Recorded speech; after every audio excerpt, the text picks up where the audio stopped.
Hello, in this video I'm going to show you how to attach the dress to the Pink Witch knitted doll. So the dress is this big sort of ruffle, and I've sewn two small buttons on each point of the ruffle. I'm going to wrap it around the body, covering one arm and leaving one arm kind of open, and then twisting it and wrapping it around.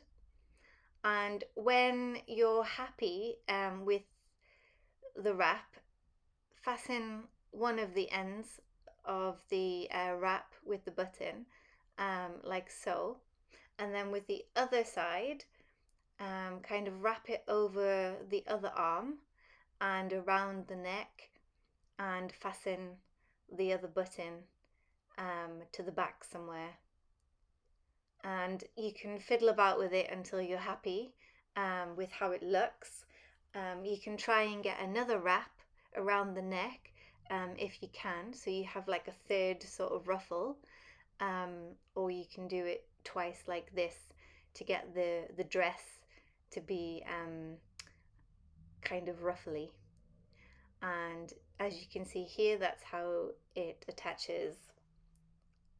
So yeah, you can fiddle about with it until you get it fixed how you want it to be. And then you can also see here the Green Witch doll, and she wears a cloak, and the cloak has one button, and it's easy fastening like this. If you would like to see the written pattern for these dolls, please visit the link in the description. Thanks for watching.